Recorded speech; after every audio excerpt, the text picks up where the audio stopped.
So thank you all for being here and welcome to the Housing Chair, Housing Committee, first meeting of the year. I am Rashida Hilliard. I am the chair of the Housing Committee, and I have Jessica Sosa as my vice chair, who is on Zoom. Thank you for assuming that role, Jessica. So, as a community board committee, we loosely follow Robert's Rules of Order. We will be following the agenda that was previously distributed. If we open a topic to general discussion, we ask that if you would like to speak, that you raise your hand and I will call on you. Our goal is to have a good, robust discussion of our agenda items. However, if we have many people who would like to speak on an individual topic, you may only get to speak once, so try to make it count. If you're not speaking, we ask that you keep yourself muted to prevent background noise from interrupting others. If you're on Zoom, to raise your hand, you will select the reactions at the bottom of the screen. If you're on the phone, you will press *6 to mute and unmute, and you will press *9 to raise your hand. So with that being said, I am going to go over some of the items on our agenda. I will actually hold off on a roll call right now until, maybe later on, a couple of 7 o'clock, so to speak. And I will skip over the approval of the minutes as well, since we would need, the committee to approve those minutes. So with that being said, I would like us to skip to item number 1.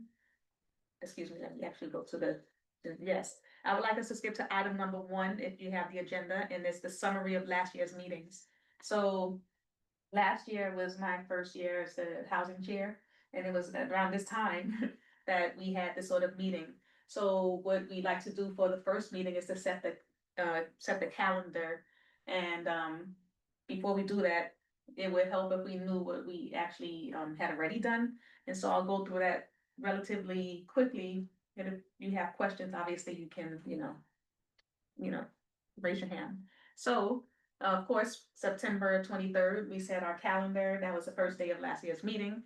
I'll just skip over it. October, we did not have a meeting, so November 25th was our official, first meeting with a speaker, at least with me as the chair. And so in that meeting, we had the New York City Department of Housing and Preservation and Development come to speak to us. We had guest speakers from the tenant engagement team. They spoke to us about the tenants' rights and responsibilities, and they had a lot to say. And of course, with the meetings being a couple of hours, we said that we would be open to them coming back because there was so much. There were 3 speakers and a bunch, like a slideshow, but I think we couldn't get through all of the speakers. So with that being said, they were open to us inviting them back, so that is a possibility that I'm, putting out there. But just wanted to remind us of who was here and what they spoke about.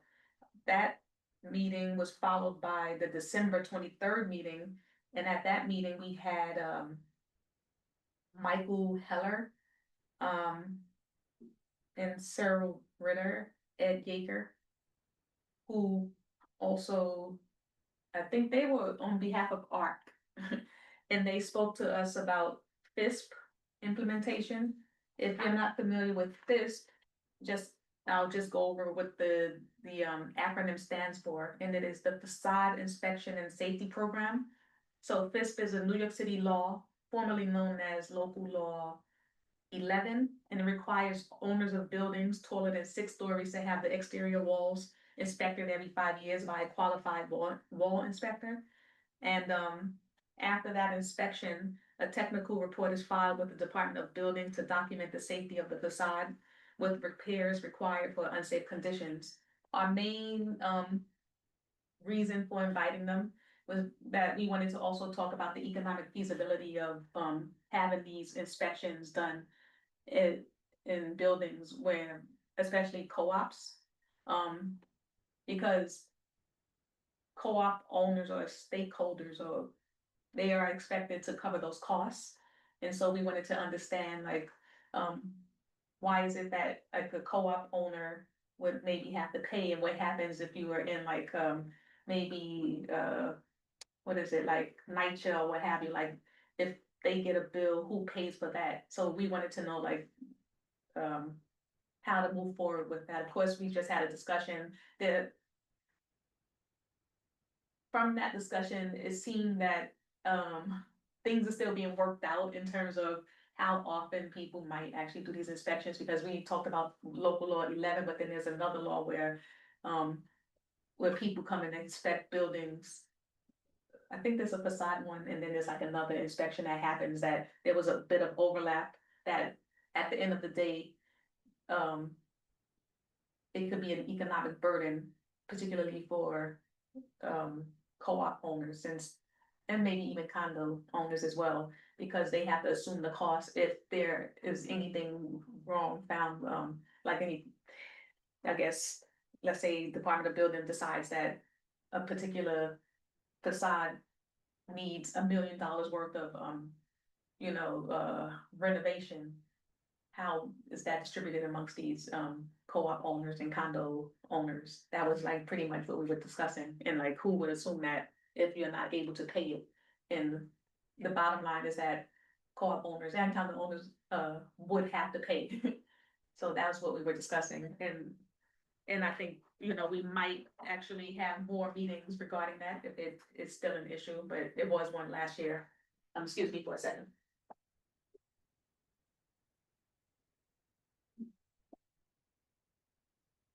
So, um, moving forward, welcome. Hello. How are you? Good, how are you? Good. Um, moving forward with our next meeting was January 27th, and that was the Department of Buildings. That meeting was actually pretty short. Unfortunately, the representative who came to speak to us, it was via Zoom, and that particular person had a class.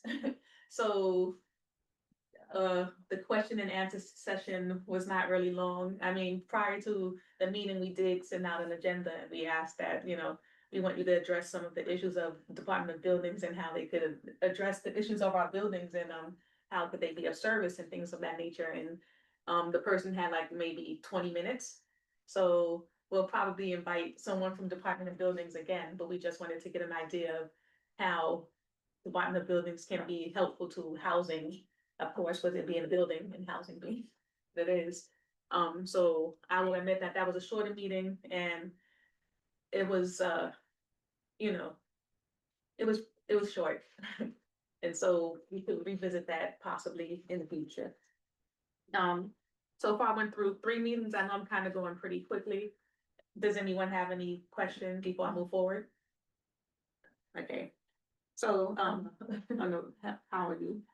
Um, so February 24th was the New York City Accelerator, program. Also, New York City Accelerator came to speak to us about local law 97 and anything associated with it, like section 10307 of subchapter C of chapter 100 of Title 1 of the rules of the city of New York.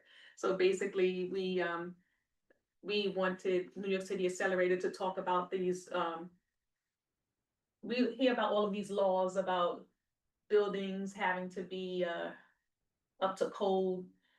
In this case, with the New York City Accelerator program, it was actually really informative. In fact, the guest speaker, sent us like maybe 30 slideshows or a lot of information. But this had to do with how our buildings can, how all buildings in New York supposed to be aligned with what is it, like electric, um like the electric grid. I think they want us to move away from gas to electric. And please, someone interject if I'm saying this incorrectly. Is that No, right, that's Jessica? true. Yeah, that's right. Local law 97, it is trying to get rid of all, essentially non-green energy resources. So what it is doing, it is forcing buildings to spend money or get fined if they don't, number one, qualify for a waiver, and two, don't do the work or don't plan to do the work. Thank you. And that guest speaker was really helpful because that they sent us like a sort of, I want to say an app or website whereby you can put in your building, like your address, and it gives you information about the projected,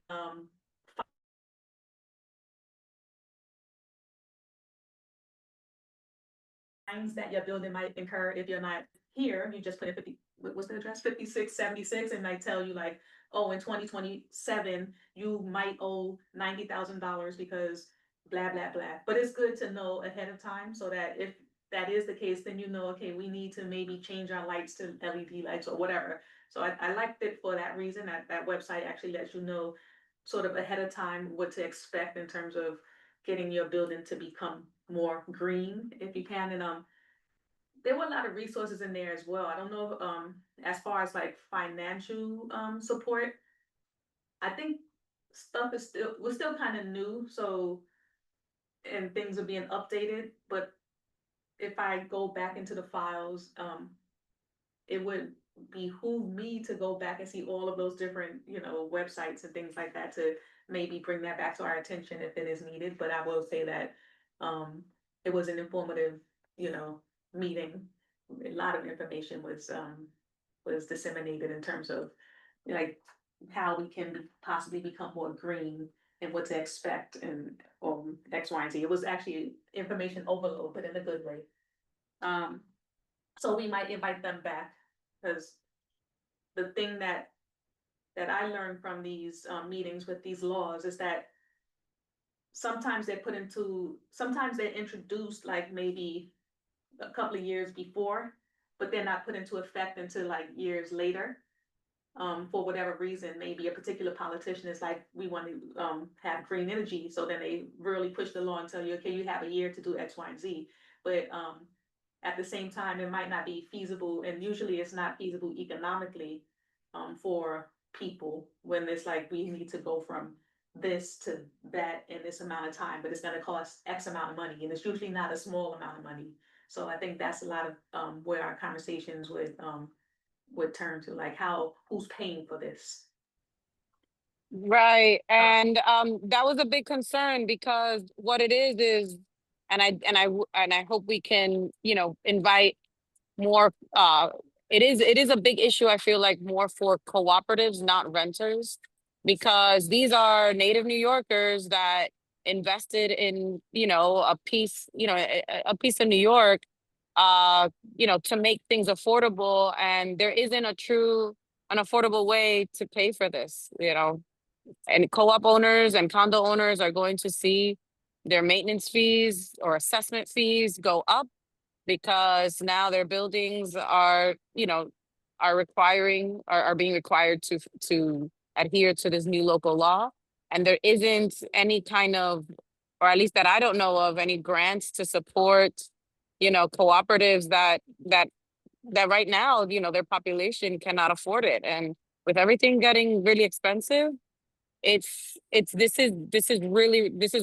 like the worst time to do this, so I don't know what kind of support there is from the city and the state to make this possible, but it does feel like we're being squeezed again, or co-op and condo owners are being squeezed again to pay, more fees to catch up to programs despite having good intentions, do not really translate well good in New Yorkers' pockets. Thank you, Jessica. And you just brought something to my attention that because I was recently reading an article, I just saw something where, like how your phone might send you these different articles, at least mine does. And I saw something where it said $2 million is now, and I don't know what the time frame was. It could have been a couple of years. It was like a short amount of time. I'll just say that, where like $2 million is now worth 5 million, whatever makes it worse. So whatever you need $5 million to get with $2 million you used to get, and I think it was in a short amount of time. Okay. If that makes sense. So and I can see that unfortunately happening with, in small ways, like the price of food or things like that. So obviously, if this is happening with food, I can only imagine what it's doing with housing. So this is something that we could think about in terms of when we get to the point of planning our calendar. we can think about some of the things that we might want to put on our calendar for this year in terms of having guest speakers. So, with that said, in March 24th, we had a little break in the sense that we didn't have a guest speaker. We did focus on the committee to advance racial equity discussion with Sebastian Chidilapoli, who was he was formerly on this committee. He's now the head of another committee. I think aging or something, I'm not sure. Wait, He's with budget, health, with budget. budget. Thank you. He's on budget now. Thank you. So, but yeah, now, moving forward, April 28th, we had the lead housing organizer, Julie Cologne from the Northwest Bronx Community and Clergy Coalition. She was invited to address some of the concerns related to housing, of course. And so, one thing that she brought to our attention that we also spoke about, and it'll come up again, is this bill, and I'm going to give you the right. So it's called TOPA. It's Tenants Opportunity to Purchase Act, and in a nutshell, TOPA it allows tenants of a building to have the first right to purchase the property as a whole, like if the landlord decides to sell. So let's say you live in this building and the landlord is like, I want to sell this. Instead of giving a developer the first right to purchase, the tenants can get together, they can organize and say, you know what, we want to buy this building. And so, of course, they would need, resources and like money once again. Mm-hmm. So at least they have the option of organizing to buy the building before someone else has that opportunity. And so, with that said, we as a board, we addressed it or in our committee in terms of maybe, voting on whether we support this. And we'll revisit that, but it's worth looking into. It's TOPA once again, and it's called the Tenants Opportunity to Purchase Act. And we learned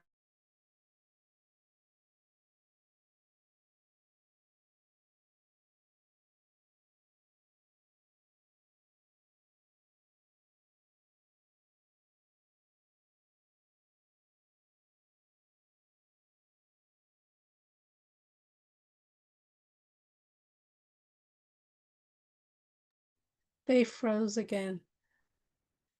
Yeah, I'm noticing that as well. say that again. Oh, Oh, you no, guys it just froze for a bit, yeah, so I didn't hear. That's missed been some stuff. happening. That's been happening in the office lately. Oh, yeah. Yeah, it's been turning, even while I was sitting here, before, I pressed record, well, earlier, I would see it turn off and I was like, I hope it's not gonna keep turning off. But it's okay, we'll work through it. Jessica, we were just talking about TOPA. And I just gave what the Yeah. acronym meant. Okay, I did get that part. I do want to say that I believe, and I forget the vote, but I believe it was a unanimous vote to support it.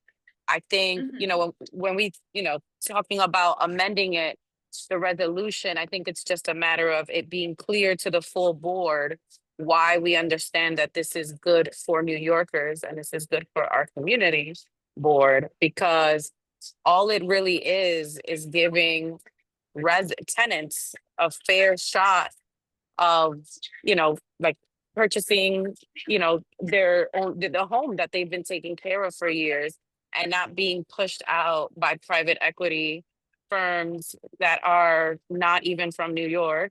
That I think right now we are in danger of losing New York for New Yorkers or losing affordability in New York City.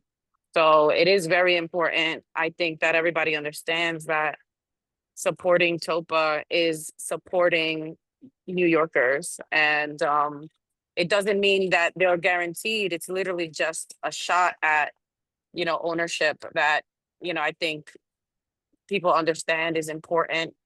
That ownership is important, right? So, that's what this bill does. And I think it's important that we show a stance and that we that we do something about it, because with the City of Yes Housing Plan, like things are moving fast, to almost being fast tracked way too fast. And a lot of people still don't even understand what was voted on, right? So I do think we should we should express some support for ownership in New York City for the people that are already here. Exactly.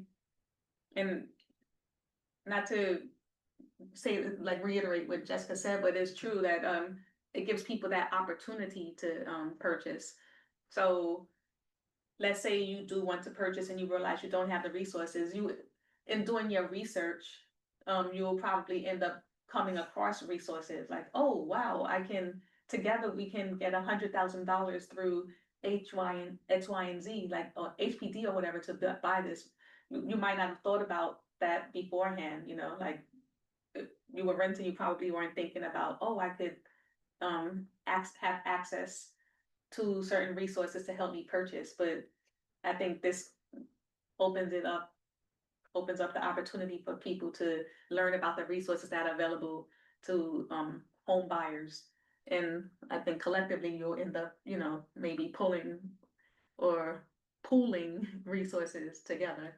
And actually, what is your name? Brittany. Brittany Reynoso. Mhm. Okay, so Brittany is here, and welcome to you. Oh, hi, And everyone. we haven't necessarily done like the full introductions. I said I would wait until people came, but Brittany also has a question, so I want to open it up for you. Oh, so I wanted to ask, so I see that one of the goals is to help pass the TOPA law, but how do we exactly support that in happening? Like, what is the steps that we must take to get that accomplished? So we as a committee, we actually we vote. So we actually I want to say, We developed a resolution. wait, no, I'm trying to see the actual dates. I'm trying to even go into that order because I have it down here. Like, I think it was June. No, not June. It was after the April meetings. We developed a resolution related to TOPA. It's here. I don't know if it's on that. Yeah, it's not. Actually, it's there. So we developed that resolution. And then we voted on it. Like, are we in favor of or opposed to? And we did that within in the housing committee or with the Yes. full board? No, within the housing committee. Okay. That's why I was trying to think of dates, because I know in June I wasn't here, I was out of the country. But was it the June meeting? Yeah, it was June 23rd. I think it was that meeting where we actually voted on it. Well, we voted on it as a committee, but it was never sent to Farah, so it didn't make it to the agenda. So we couldn't vote on it in June. So now we have to send it to Farah, either the same or amend it how we'd like. So then it could get to the city council people to consider. Are we able Before to, it goes to the office, it goes to the executive committee. All resolutions, Okay. when the committee passes a resolution, that's the committee's recommendation. Once it passes the committee, and even if it doesn't pass, the committee chair will come to the executive committee and give the information on the resolution, whether it passes or fails in the committee. And then from there, the committee chair will present it still to the board to let them know what happened. And the board actually has the final say, because there may be a resolution that comes from the floor. There may be more people, more board members who feel that they're behind it and put a resolution from the floor and give a support. So it may die in committee, but they could still keep on at the general regular monthly meeting. And then from that, we give the elected officials our support to help them build. are we able to do that for the next, You know, since there's already a resolution built? Yeah, that's the goal. With Jessica, before you came here, Jessica mentioned, like, we want to work on amending it, make it, I don't know if a lot of people know about it, but we want to amend it, and then we'll bring it to the executive or to the floor, and eventually, we'll see what happens from there. Okay. In the next Right. meeting, it would. But Brittany, you could read what we wrote, but essentially I just want it to be clear to the full board that isn't, that isn't super familiar with the bill, to, like maybe, and that's something we could do together, is like, maybe we need to refer parts of the bill explicitly. So it's clear why we understand that this is good for us and our community. Okay, that sounds good. Do Okay. you have, is there something you can email?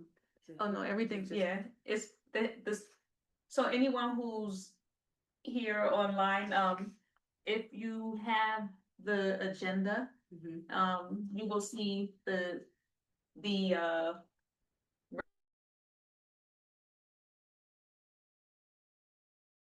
resolution on the agenda. Okay. So.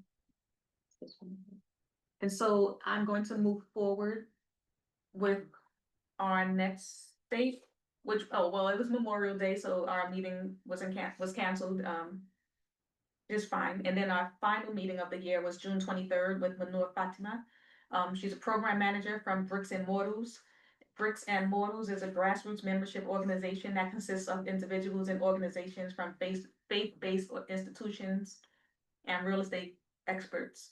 And they work together to find ways for people to use space that maybe wasn't being used. I mean, I'm just doing this in a nutshell. Okay. And so that was our final meeting of the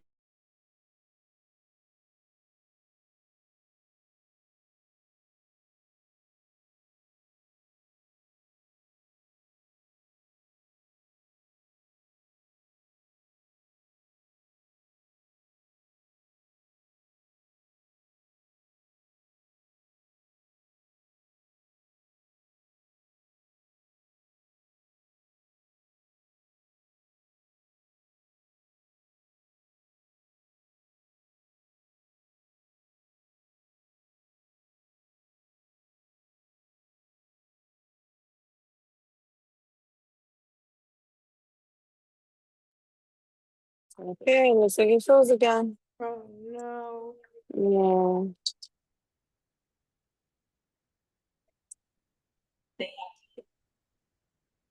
excuse us. As you might have noticed, the internet went out. I'll mention it. So you didn't miss anything. We're back in business. So I'm just gonna move on to item number 2, and that has to do with our calendar. So I sort of went through in a nutshell, like what our guest speakers from last year or last housing committee year, which started in September and ended in June. And so I'm going to go through some of the dates, and we can also discuss a couple of things. For example, while we are here, I know the meeting starts, it's usually the fourth Monday of the month. It's just that Rosh Hashanah is this month.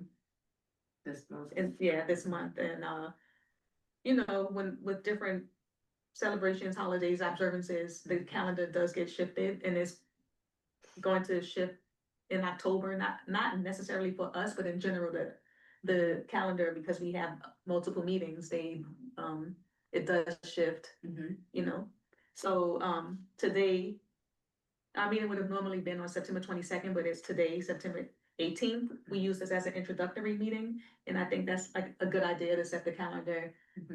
This is what we did last year, so the first meeting can be like that. Last year, we decided as a committee to meet at 6:30. Some people wanted it a little earlier, like 4 or 5. I know I can't get here before 4 on Mondays. Just want to check that 6:30, We could do 6:30. and right now, we'll just say 6:30. We have other committee members, but 6:30 it is, and it's the fourth Monday of the month. October 27th, that is the fourth Monday of October. We are scheduled to meet then. On the calendar, we have it might be a joint meeting with the Economic Development Committee. I am sort of in talks with the chair of Economic Development. It might or might not happen, but we're still planning to have our meeting on October 27th. When I say the meeting might not happen, I'm saying it might be a joint meeting, or it might not be a joint meeting, but we still plan to have ours on October 27th.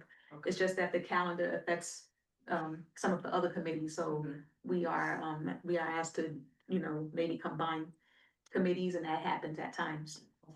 I'm also going to ask that, if you have any suggestions, that you interject. But our November 24th, we have tentatively the New York and / New Jersey Regional Administrator for HUD. His name is Jason Luffren. He's new in that position. He did reach out to the community board in the summer, and he said, how can I help? I would like to visit, the committees. And so I thought it would be perfect for him to be a guest speaker for housing, if not for the whole, community board, but definitely for housing. And so that looks like it's possibly going to happen. And most likely he'll be on Zoom. We don't know. He'll most likely be on Zoom though. And we could, so the question was, are meetings always here? The meetings aren't always in this office space. Sometimes when we have, like, we expect a bigger crowd, or if there's a particular topic. So for example, let's say we want to address something with marble houses, we might request to have the space, the meeting held in their community center. Or Independence Housing, we've actually had a couple of meetings there. Sometimes a local church might allow us to use their space, so it just really depends. But we know that this space is available, so this is like the definite. The other spaces, it really depends on availability. Okay. So far, September 18th, done, October 27th. We don't have a guest speaker per se, because like I said, we were tentatively going to have a joint meeting with economic development. But we'll see what happens with that. Therefore, I asked that the regional administrator for HUD speak on November 24th. So that leaves December, January, February, March, April, and June. And I skipped May because it's always Memorial Day on the fourth Monday.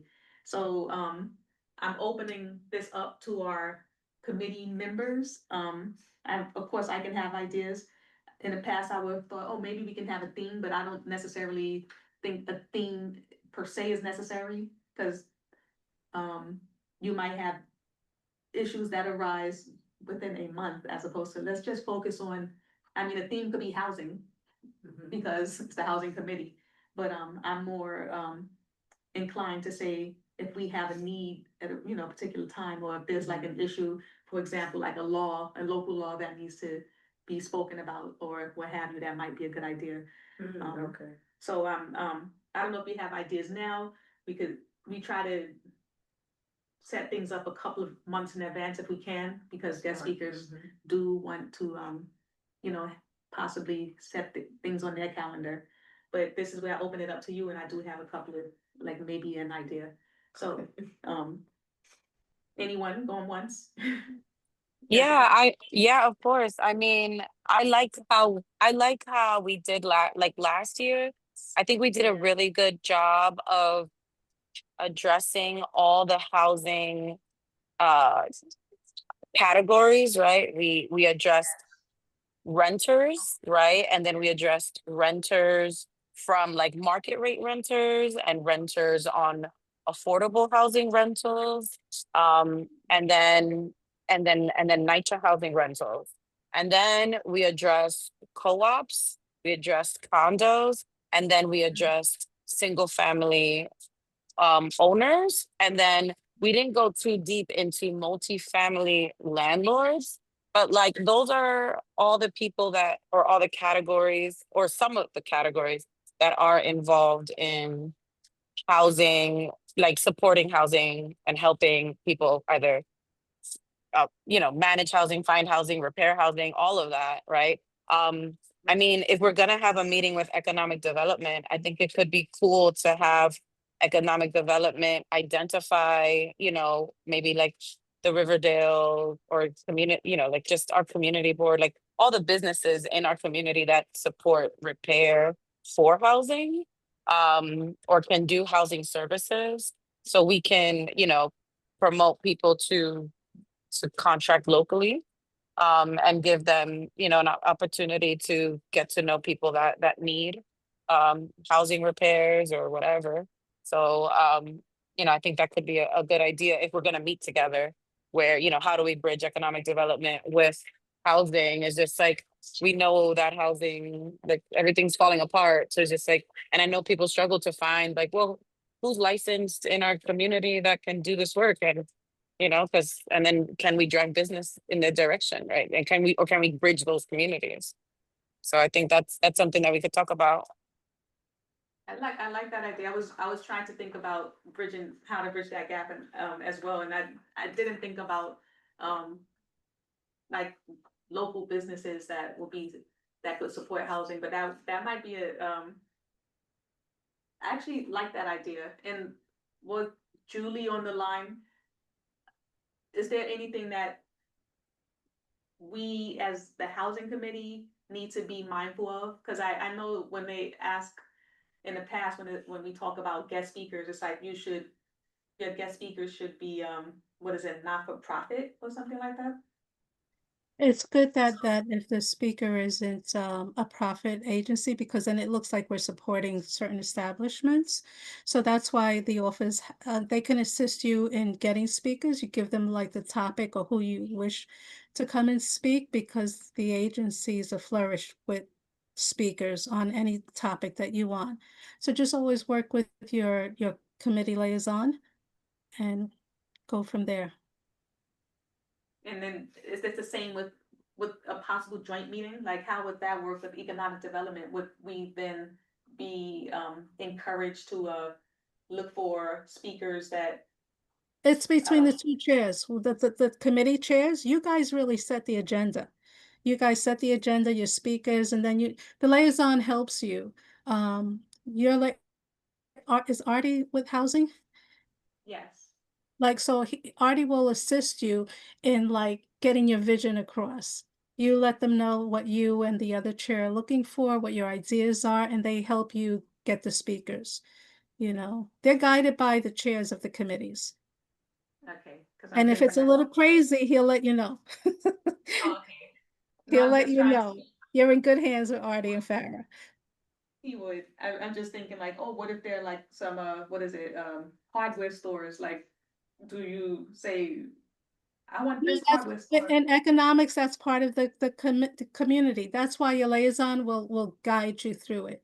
You know, because we have to support our local businesses. They have to come and we have to like let them shine, you know. But if Okay, it's thank you. someone, you know, they'll guide you.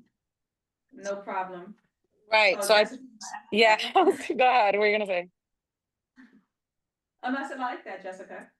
Okay, great. Yeah, I think if we can develop a directory of licensed contractors or, you know, home repair or home improvement services available in our community. If we can develop a nice directory between economic development and housing, and maybe Artie just helps us like, you know, create a poll on the website where people can fill out a form, and then that becomes, you know, this directory that can be printed, downloaded, searchable, whatever. Um, I think that will drive, you know, economic development, and then, you know, bridge them with people in housing. Maybe you don't want to move, but you know, maybe you're looking for, you know, ways to develop your property, right? Whether that is an apartment or a house or whatever. So I think that could be a really cool project to do. So it doesn't have to be, right, like, you know, one for-profit business. It's more like, hey, let's develop a directory so we can bridge the gap between, you know, contractors and homeowners. Uh so yeah, that's it. And when you do a directory similar to like what you're speaking of the contractors or whatever business it is, that's where you have to be really careful when you walk the line, so that maybe instead of individual contractors, because you're going to leave out lots of people. Most of the directories that we have geared you towards agencies or organizations, not individual people, because once you have one business owner in there that's not recognized, like let's say non-community person, that's walking a fine line. So the office will definitely help guide you on that aspect, that maybe it's agencies or organizations that you put in your directory if it's not like community-based businesses, you know. Okay, so, sometime this weekend, let me not say, give a date, I have quizzes to grade, but, but definitely, sometime this weekend or in the very, very near future, because I like to get on things when it's on my mind. I can send that email out. I do like that idea of, bridging that economic development gap with housing and seeing how we can work together possibly. And, right now, we'll say October 27th. If it's something that requires a little more time, then maybe we could have a joint meeting at another time, as well, or just have more than one, but I do like that idea. I wouldn't want it to be rushed. If it's a directory that, requires information from various agencies. And like Julie said, you don't want to leave people out, but at the same time, I also don't want to put it on the back burner. So I'll definitely email, Constance, Barnes Watson, and see, where she's going right now with the meeting, or what her plans are, but I do like that idea. Yeah, additionally, I mean, I'd even include the Committee on Racial Equity because, it is an equity, anything regarding economic development is an equity thing. So I understand that there are New York City MWBE directories in existence, that could be, where we lead people to get, on that list, and then perhaps just promote that New York City list to our local community. So, and so, like, I understand a lot of people don't know how to get qualified for that. So it could be an opportunity to invite somebody if the intent is for housing and economic development to bridge some intention together. We could talk about helping com, businesses in our community get certified if they're not already certified, so they become part of this bigger New York City directories for contracts. I have my notes here, so it is definitely noted, and I will reach out to Constance. Thank you both, thank you, everyone. Another possible guest speaker, so I'm saying this sort of tentatively because I know it came to my attention, or was on my mind after our, meeting last week, when, Eric Dinowitz spoke about, when he did his little presentation at the end. It was actually a lot of information, a lot of information, and I know I didn't fully digest everything. And since the election, and it's related to the election, and then I know on the one hand, I don't want anyone to necessarily tell us how to vote. I do think, it is necessary to know what we are voting for.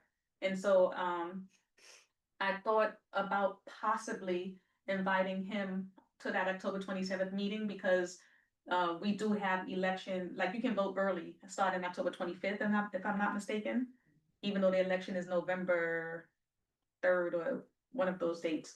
So he is someone who I'm thinking about inviting, but knowing that if we have the economic committee meeting, that I would want to be mindful of giving people their proper amount of time. But yeah, so I'll think about that, but I think it's worth it to have that information. Welcome, Jessica. I think it's worth it for all of us to be informed about what it is that we're expected to vote for, because it was just a lot. Vote on, not vote for. Vote Vote, thank you. We are voting on, wait, we're not voting for something.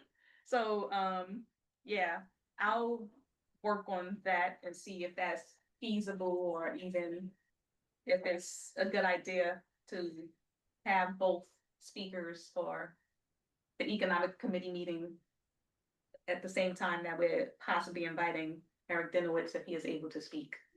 So, but that's October. Rashida, And I, Ra- yes, Rashida, you could check with the office too, because there have been talks of him making a presentation, I believe, the end of this month regarding sorry, who was regarding that issue. Just check with the office. I believe that there have been talks of possibly him making a presentation this month on that. Oh, thank you. Okay, so when I reach out to Constance, you know what, I'll reach out to different people. I don't want to put too many people in one email and then no one knows who is being addressed. So I'll reach out to Artie in the office. And also Constance separately. But that's October, as mentioned, November 24th is right now sort of taken care of, at least that's what I'm told. December 22nd, we still hold our meetings, even though our meetings tend to be close to some of the holidays of people who celebrate, but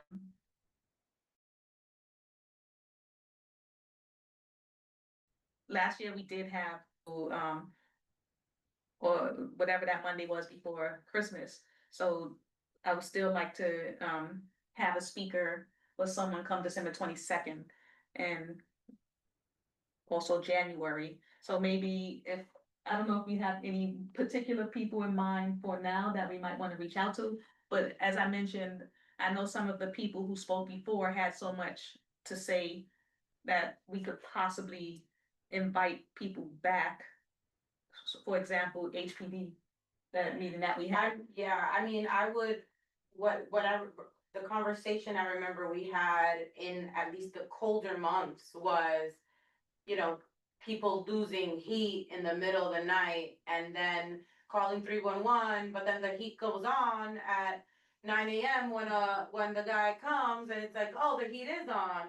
And it's like, yeah, but my children have been freezing all night, and then not really having any evidence of that. So, following up on, can we have agents check on landlords cheaping out on heat in the winter, and, tenants not really having, there's this loophole, right, where it's just like, there are no inspectors at night, to catch when these minimums are not happening. So, I think that would, at least with December, we could talk about the fact that it was a topic last year that tenants are freezing, they're not getting heat, and, not saying that some landlords are not wanting to do their job, but perhaps they have time set, like thermostat set points that aren't doing the right thing or don't work, but it's just like, how can we come up with a plan to support tenants that are complaining about, freezing temperatures in the middle of the night, and then calling 311 and then having their cases thrown out because an inspector gets there, at noon the next day, and it's, everything's up to temperature. So Is there like a particular website or I guess way that we can determine that we actually that those inspectors were hired? And this is sort of, I'm throwing this sort of from the capital budget, right? Yeah. The recommendation. When Julie, when we get the responses back, the office will have them. Okay, so we haven't gotten responses back, so we don't know what happened to those budget recommendations yet. Or is there like a set time of year where those responses come? Like, is there a date when you get responses, or we just have to wait and see? No, we do get responses from the budget request. And Sebastian, the new budget chairperson, and Farah would be the best. Oh, actually, you have Artie and Artie. And the budget consultations will be happening next month. So, you can reach out to Sebastian's on the responses. Okay. And so, and And I, you- I and did you'll see also, and every committee does get copies of the responses, whatever budget request that the committee put in, the chairs will receive a copy of the request and what the agency's responses have been thus far. Okay, so, with that said, one of my recommendations, of course, would be hopefully if we get a response, like within the next couple of months, we can then plan for follow-up meetings. So for example, if we find that, Marble Hill actually needed a new roof and we get the response that, oh, try again, then we could probably invite Marble Hill guest speaker, I think Tony Edwards, I think is his name, or someone to maybe come to our meeting and we can address whatever the needs are of Marble Hill. And I just use that as an example. I I do want to and this is me saying this to the committee, I do want to invite someone from the amalgamated houses. That's one area that we haven't And Ed really, lives there, so. exactly, Mhm. and we haven't really had a guest speaker come from there, but my understanding is that a lot is going on around there. And so it would be good to have a guest speaker come and speak to the issues that maybe have arisen Mhm. around that area. So that could be possibly January, uh, if not the December one, it really depends, but so far, we still have a few other dates, and of course, we can still plan, but if there are particular people or entities that you have in mind, and that you know for sure, they want to address some of the housing needs, and you can bring that to our attention. So, I mean, I wanna say that I'd like to collaborate with the land use committee regarding these AMIs, right? Like, mhm, so what's happening is that, okay, we get Housing Connect is New York City's portal where if you're looking for affordable housing lotteries, you go, you apply, you get interviewed, all that jazz, and then hopefully you get, a lotto ticket in New York City, which is affordable housing, right? In order to afford all the other things that are expensive, like childcare and food and whatever, right? And like be able to make it in the city. The problem is that the AMI, which is the area medium income, is based off of a radii, right? So it's not just New York City. right. They're including Long Island and Westchester. For example, if you live in North Riverdale, right? Like, and when they're trying to develop the AMI for North Riverdale, they're including, I don't know how many miles north of Riverdale, right? So now you're including incomes for people that are not even in our district. Yeah, that's off. And then in Queens, they're including people in like Nassau County, in Long Island, that are, that come from wealth, and so then they're using their income to determine, what you pay in Flushing, right? So then you get these numbers, these inflated numbers about what a 20% or 120% area median income is, and they're all inflated. Because like, why would you include counties that are not even a part of New York City, right? Like, the area median, so I'd like to move forward on, can we come up with a resolution to, kind of amend the area median incomes only include New York City, right? And it'd be interesting, because when you actually get those numbers, right? It's gonna be very, very real about what affordability really looks like or should look like in New York City. And it's gonna start something, right? And, I think we've been avoiding it for too long. And if you're gonna build housing, first you need to define what affordability looks like. And if you're defining affordability by this AMI index, then this AMI index needs to get updated. And I'd like to see us invest money in creating that new research, right? An AMI index that is exclusively for New York City, if that's gonna be used to determine what New York City housing minimums or maximums should look like. And, I hope we can just get through that before I die, cause this is crazy. Yeah, And land use is all over it, so. that could be, So that might be a good joint, meeting then, yeah, to send a proposal to them and see if that's something that they would be interested in. Cause they would benefit as well. Yeah. for sure. And I, Yeah, if you're gonna build a 20-story building in our district, you know, and on the basis of it creating affordable housing for residents of our district, you know, define affordability.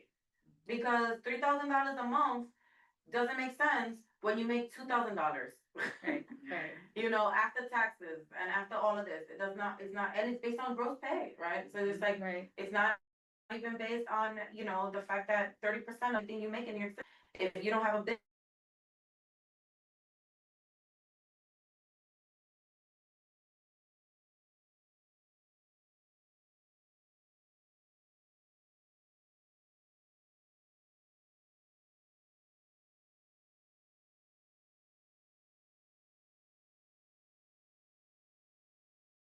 this summer, just to, flesh out ideas and things like that.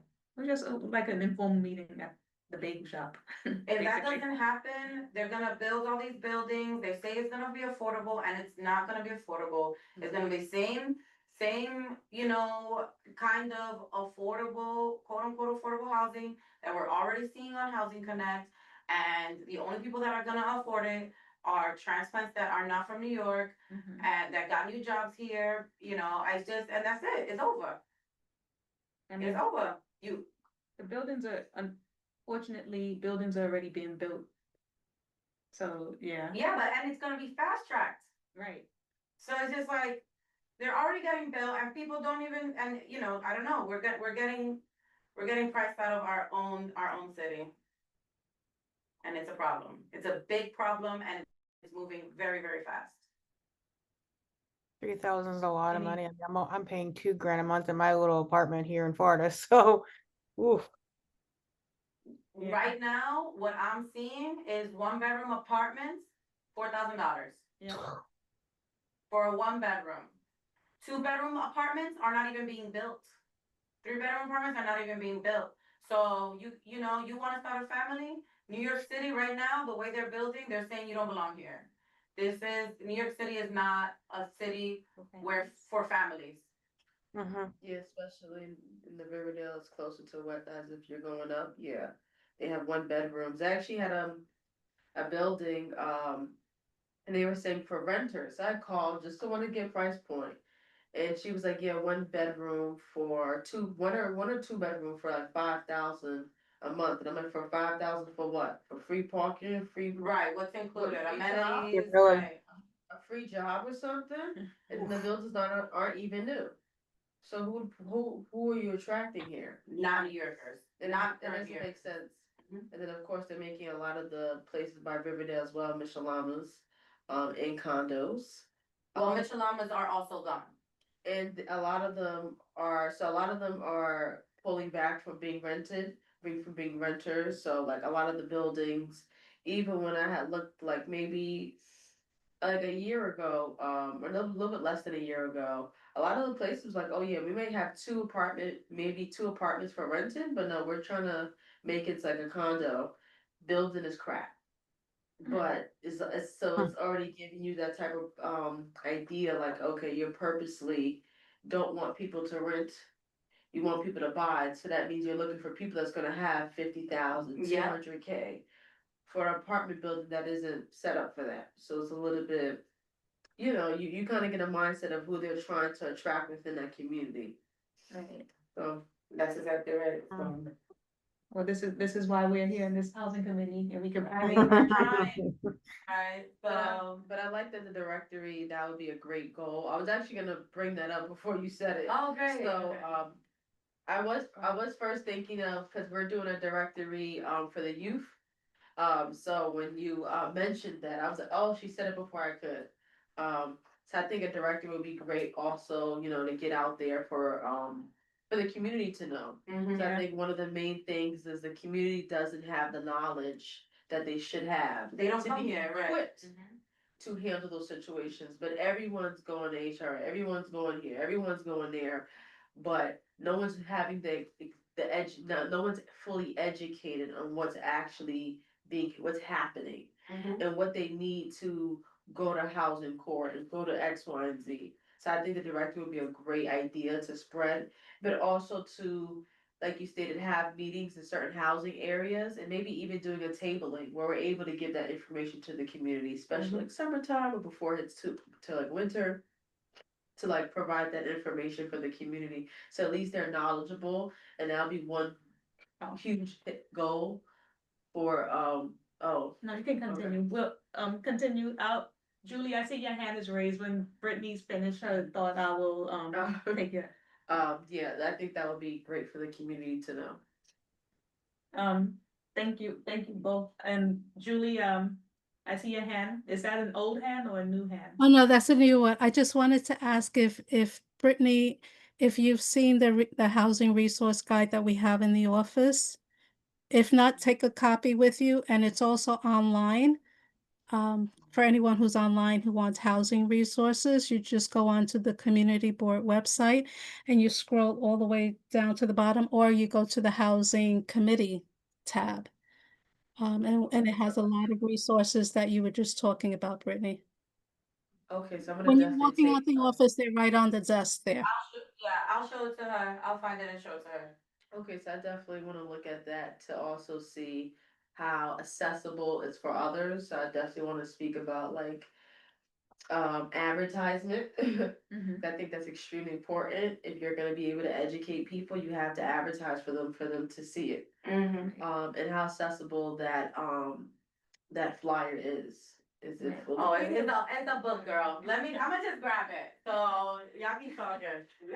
Is it that big white book, I feel like I've seen it at one of the events I was at. It says From our housing on the building. front and it has like, orange and like the border.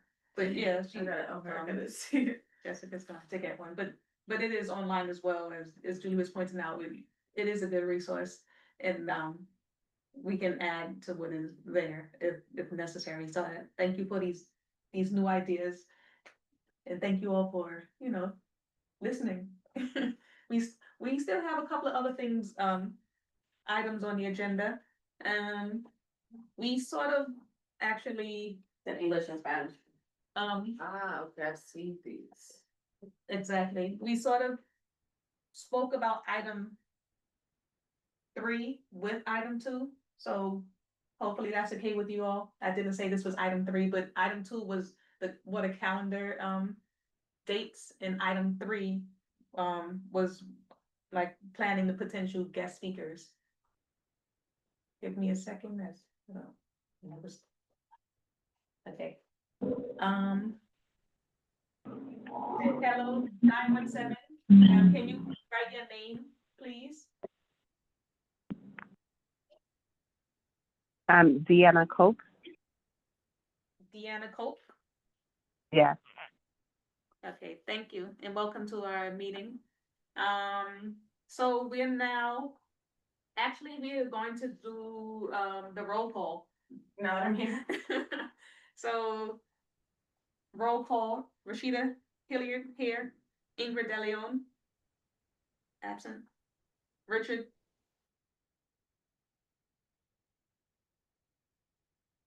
Here. Thank you. So we have a quorum Oh, great. Okay, so 3 is a quorum. out of, yes. 7 or 6? Where is that? 1, 2, 5. 5, okay. Yes, 3 is a quorum. So we now will move forward where if you have the agenda, we are on item 7 or number 7, which is the chair's report. And actually, one of the reports came to me today, and one of the reports came to me from Jessica. So thank you. So I wanted to combine the two because I think that what is said in the report that came today, and what Jessica sent the other day, she sent me a link. I think they are related to one another. So I'm actually going to read a little bit here because, just so we can have the proper information. So Jessica sent me a link related to the Welcome Home Westchester campaign. And the Welcome Home Westchester campaign is a multi-stakeholder advocacy effort consisting of business and nonprofit leaders, companies involved in home building and the development of housing, academics, think tanks, anti-homelessness advocates, climate activists, faith leaders, and community advocates working together to drive a new public conversation about fixing the housing shortage in Westchester County. So that's pretty much, that's the backdrop. And so they are working to shine spotlight every day on the barriers to providing housing that's needed. And they would like to encourage communities to make different, better choices. So what happened with Welcome Home Westchester is that Habitat for Humanity of New York City in Westchester County, in collaboration with the Village of Croton on Hudson, hosted a groundbreaking ceremony to celebrate the construction of its first standalone accessory dwelling unit called an ADU under the New York State's +1 ADU program. This happened on September 3rd. I'm going to say a little bit more, but I'll speak a little bit on, like, I know there could be pros and cons, but to everything anyway. So this +1 ADU program, and as I mentioned, is accessory dwelling unit. What happened was property owners Walter and Lynn created a rental unit on their like their, I don't want to say Their campground, lot. their home space. Yeah, Right. I was thinking campgrounds. I'm like, it's not that. On No, their lot or property. their property. Mhm. Exactly. I'm like, why am I thinking camp? So they created the single dwelling unit on their property. On the one hand, it helps with their financial goals, but it also helped to provide housing for someone. And so just to give a little bit of background on the ADU, it's a secondary independent living space on the same property as a primary home. They're often called mother-in-law suites or granny flats. ADUs provide a self-sufficient living area with a private entrance and amenities like a kitchen, sleeping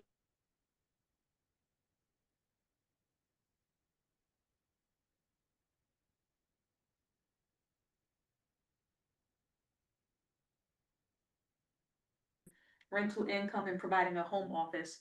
So I know, like, during the pandemic, I want to say that the mayor was trying to encourage people to actually build on their lots. No, and it's in the City of Yes for Housing plan. right. ADUs will become rezoned and legal, so we will see more projects on properties in our community where, yeah, like people are building secondary houses in their properties, and I mean,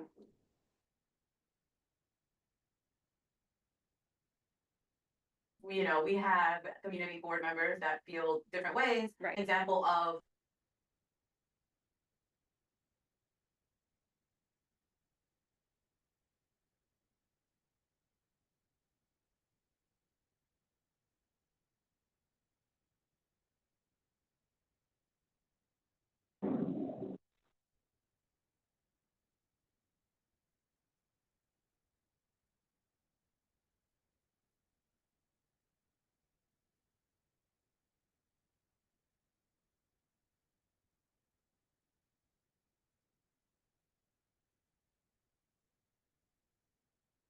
Excuse us. it zoned out, we waited, and then it came back in, so this is now the third, it happened 3 times in an hour. Everyone with us?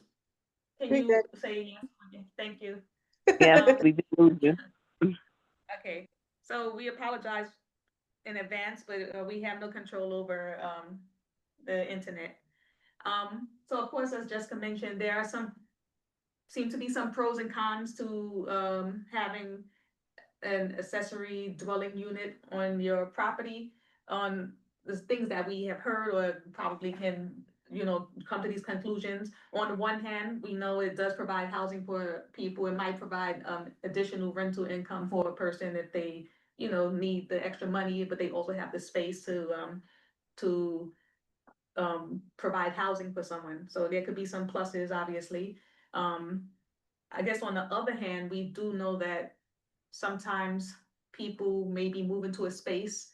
Let's say the homeowner decides they want to sell their home and then a new person buys the home. What do they do with this ADU? They can decide to hike up the rent. They might not want that person on their property. On the other hand, we could also have a situation where a person has this ADU, they have this person on their property, the person is really paying their rent or whatever it is, but like for the first couple of months, and then they decide, you know what, I don't want to pay rent anymore.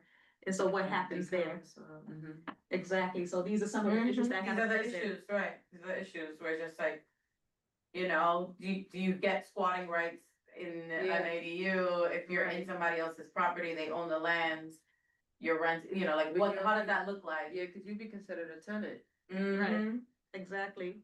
But the reason why I'm glad that Jessica brought this to my attention, is because, after reading this, I thought, okay, of course, there are these pros and cons, but one of the big issues of why we're having these ADUs is that we collectively talk about these housing shortages and people need a place to stay. And sometimes maybe the ADU, you can have a deal with the person that maybe instead of paying $5,000 for an apartment, maybe they, can have a deal where, okay, I'll pay 2,000 for this space or whatever it is, whatever your deal is. Perhaps it can work in your favor. But today an email went out, and this is from someone who is working on behalf of the Coalition to End Apartment Warehousing. Mm-hmm. So I thought, oh, this is interesting. So we always talk about these housing.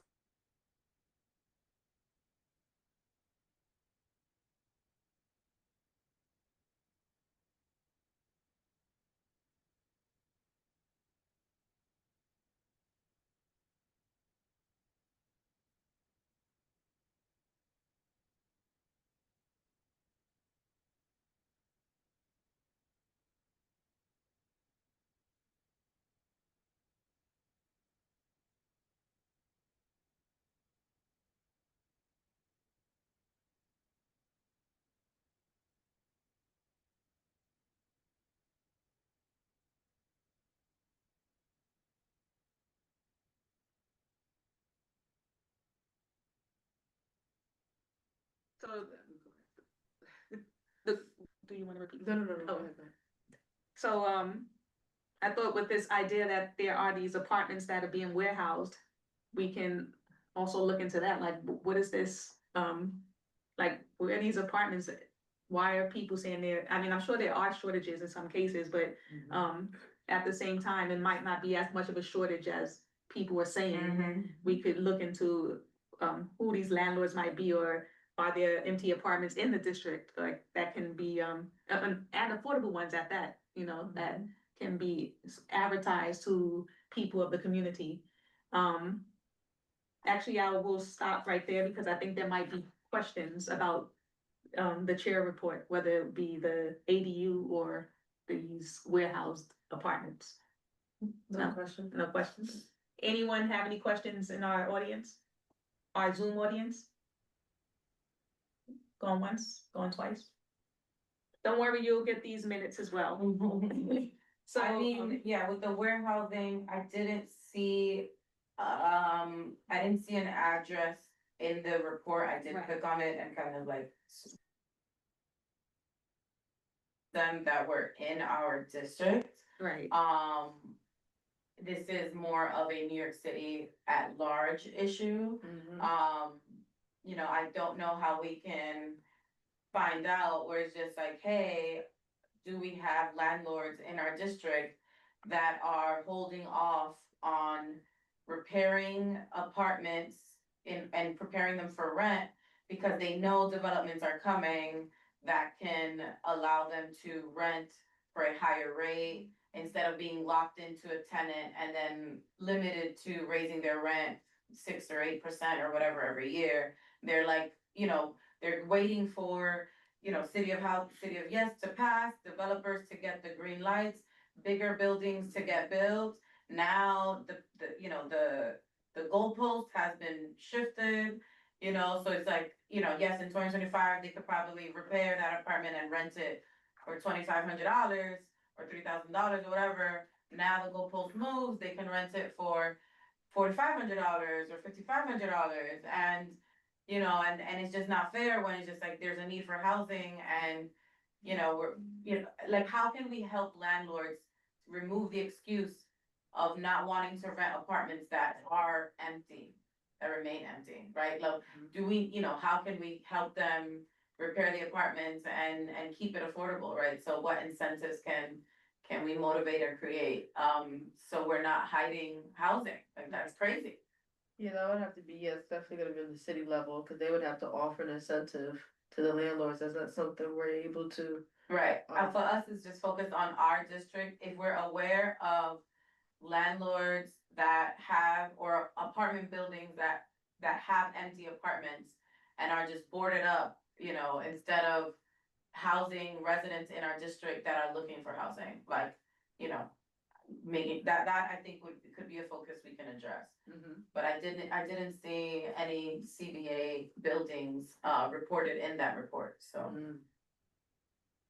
And I think it was like, well, I saw it at the end of the day. I think there were like 30 pages or something, so I didn't go through everything. But it is worth looking into, or at least even, like you were saying, even if it has nothing to do with CB8, I still see myself as a full New Yorker. So if let's say someone is moving from CB8, I'm not saying I'm going to be their, person I'm not necessarily guiding you per se, but if they want to be aware of, maybe CB7, there's some situation in CB7, You wanna be well-rounded on Wanna- every other, I've been doing that as well, connecting Yeah. with the other members to just hear some of their issues. Maybe Right. that's something that we could do a joint task on, Mhm. cause in reality, it's the whole borough. Mhm. So even we're doing little communities, it's the whole borough. I mean, our communities aren't little, like, Yeah. that's also a thing, right? Like, we do what we can, to protect just like our own area, like, Right. y'all wanna do that, y'all do that over there. But like here, we love trees, we love affordability, we love, like accessibility to the city. Like that's really, like, for me, if I had to sum it up, like those are three at least principles of Cambridge Riverdale, where just like, respect your elders, AKA the trees. And I'm pretty sure there's other community boards that think that way, but maybe, I heard that some community boards have like 2 or 3 committees. Or have, very much smaller organizations in their committee, so it would be nice to connect with them and see, like, are you having the same issues as us? And maybe it could be a joint task, cause sometimes if we work together, our voices can be louder Mhm. for someone to hear us. And sometimes it requires. Thing is the reservoir, that it do end up having complaints when there's litter, but then I hear like, oh, that might be CB7's part, but I'm like, I'm not thinking about, are you CB7 if I see a bunch of No, trash?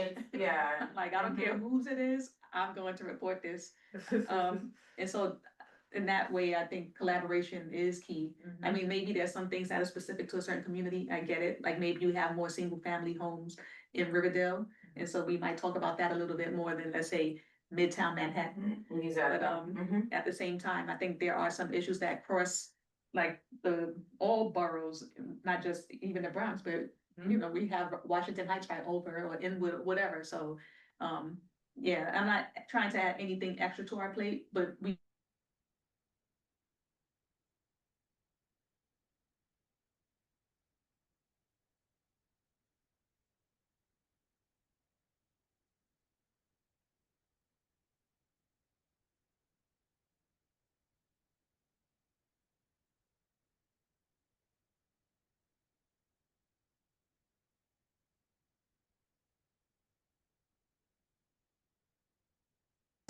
for our new member.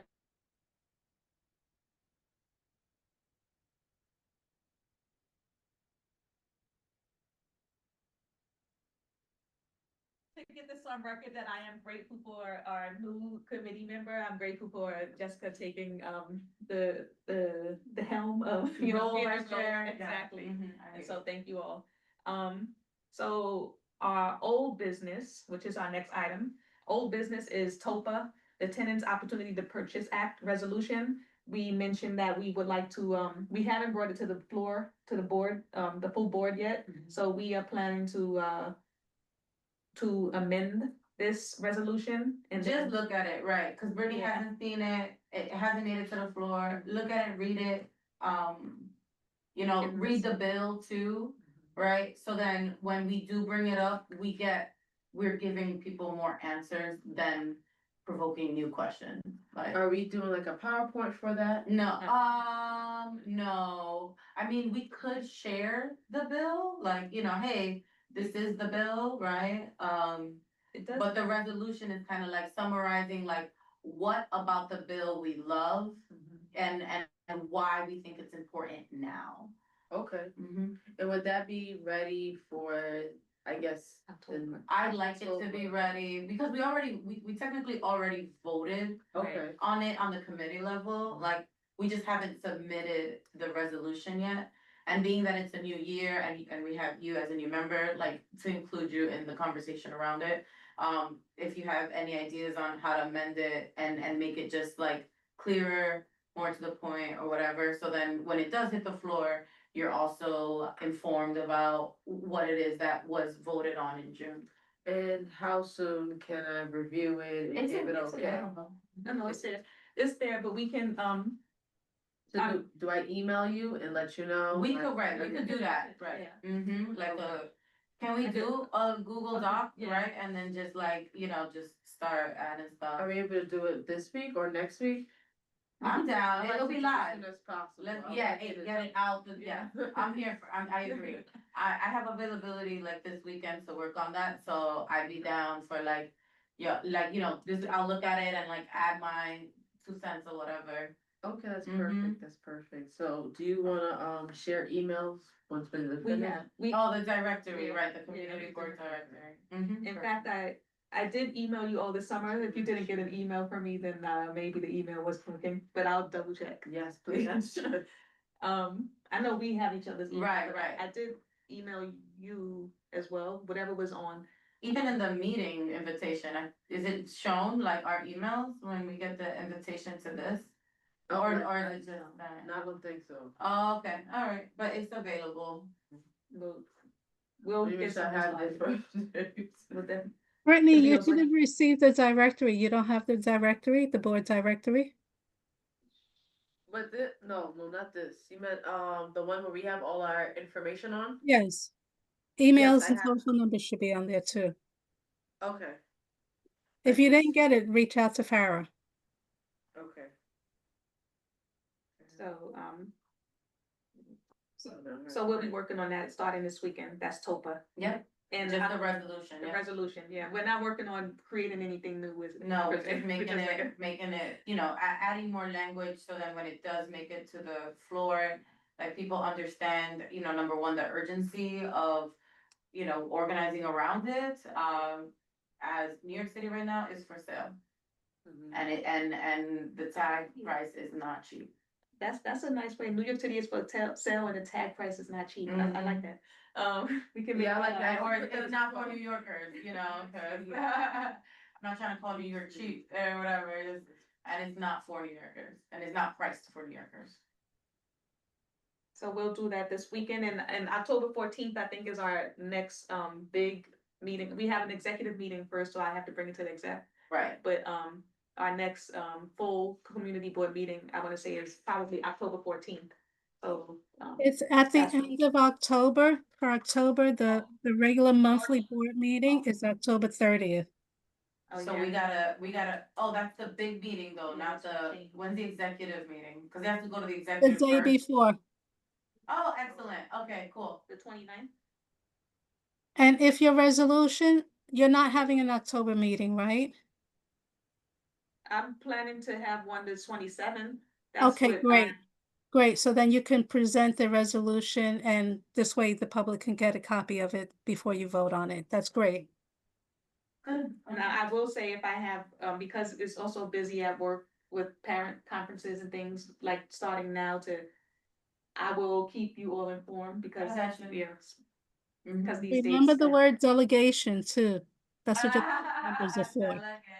Okay, I can help. So this is a good weekend, so, to look at it, so I could do that. no problem. No, because I realized the calendar that changed with that, I mentioned previously with, holidays, Yeah. yeah.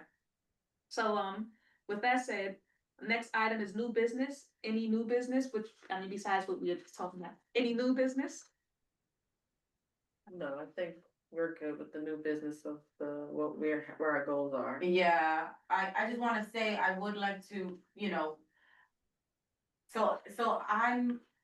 I know you're new, I still feel new, because, right, like, I've been on the board for 2 years, but like, I felt like I was a fish out of water for the first 2 years. But I decided to stick around now that like I have 2 years of just observing and everything. One thing that, I do as an individual board member want to get better at writing resolutions, whether or not it gets shut down or whatever. Like, one thing I feel like I didn't do in 2 years of being on the board, in my last years of commitment of service, like, let's write resolutions. Like, everybody wants a soapbox to talk about problems, but not talk about solutions. I would like this board or this year to be more about, these are ways we can fix the problems, right? If you got if you have I wanna focus on, instead of like moaning, let's just like, let's grow and let's do something about it. So like, cause I, like other committees, I've seen, there are really, really strong committees that write really robust resolutions, because they come from a wealth of knowledge, just being on the board for over 20 or 30 years. And it's just like, it just feels like, I'm not there, right? I don't know what happened 20 years ago and why certain laws exist now, or why, like, I don't know where a lot of the new stuff is coming from. So yeah, just, I want us to if you're gonna have a personal goal as a board member, to be like, so my personal goal is to be more engaged in writing resolutions instead of, bitching and moaning about the problems. So, cause you could bitch and moan about the problems all day, every day, and then nothing happens. And then you blink and then 2 years pass. And, No, go ahead. it's funny you bring that up because once again, reservoir, when I was talking about the reservoir the other day, I was thinking like, instead of, 311 is for complaints, but my whole thing is they tell you to complain. But then it kind of goes in the ether if there's no particular address or what have you. So I was thinking like there are people whose job is to actually maintain X, Y, and Z. So then I was thinking, could we write a law, which I'm thinking, is it law, bill, or resolution to like have some transparency, And so I kind of was thinking about that as well, but I was maybe thinking, I didn't know what the category was. I don't want to just say, oh, we can write laws, and that's not what it is, but It is a long haul between a resolution on a committee, a resolution from a community board, a resolution to the city council, a resolution to the mayor's office, and then for the mayor to, for it to then, a bill to become a law takes forever, So it's just So like, it start with the resolution. but it starts with a resolution, and if we don't write resolutions, we don't resolve anything. Right. We might.